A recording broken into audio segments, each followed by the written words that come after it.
70s, OPEC didn't like what we were doing in Israel. Same old story. And so they cut off our oil supplies. So some of you will remember these long lines at the gas stations. And we feared we were going to have another depression like the 1929 depression. And so the U.S. Treasury Department came to me and other economic hitmen and said, listen, you know, we can't allow OPEC to blackmail us anymore. You guys got to come up with a plan so this will never happen again. We knew that that plan had to involve Saudi Arabia because it had more oil than anybody else. The deal we finally struck with the House of Saud was a deal whereby they would return almost all the money they made from selling oil to the United States, invested in U.S. government securities. The U.S. Treasury Department would use the interest from those securities, which over the years has amounted to trillions of dollars, to hire U.S.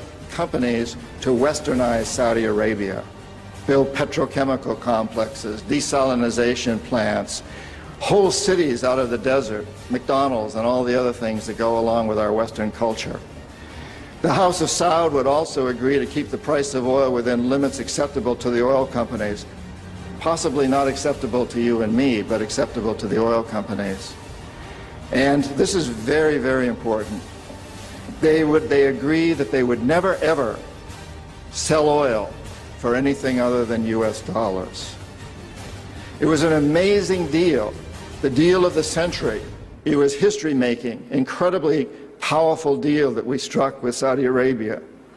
The corporatocracy looked at this as an incredible success. I had done my job. We economic hitmen did a great job with that one. So we decided that Saddam Hussein ought to accept something very similar.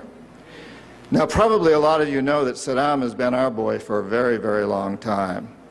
You may remember Abdul Karim Qasim, who was president of Iraq in the early 60s. Qasim came up with a unique concept.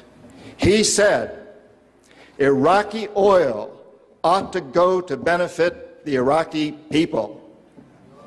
How novel is that?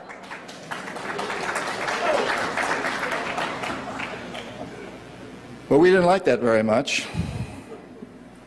He began to tax the oil companies, particularly the British and some American companies, and threatened to nationalize our oil companies.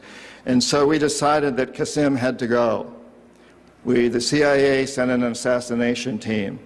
It was headed by a man who was still going through high school, an Iraqi citizen who was still going through high school. They riddled Qasim's car with bullets on the streets of Baghdad and missed him. The head of this assassination team was wounded and fled to Syria. His name was Saddam Hussein. He was a CIA agent in those days, an assassin for us. He failed. He was our boy.